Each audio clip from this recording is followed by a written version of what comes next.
இந்த வடை சுரக்காண்டி கனவா மீனை போய் மிக்சியில் அரைச்சிட்டு வந்தாச்சு. இப்போ அரைச்சிட்டு வந்ததோட தேவையான பொருட்களை சேர்த்து விரவி எடுத்துக்கிறோம். நம்ம இஞ்சி பேஸ்ட்டு சேர்த்துக்குருவோங்க. சிக்கன் மசாலா சேர்த்துக்குருவோங்க. வெட்டி வச்ச பெரிய வெங்காயத்தையும் சேர்த்துக்குருவோங்க.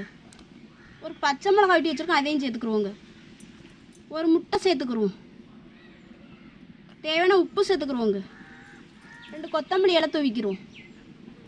கனவாவோட சுடுறக்காண்டி தோசைக்கெல்லாம் அடுப்பில் வைப்போங்க.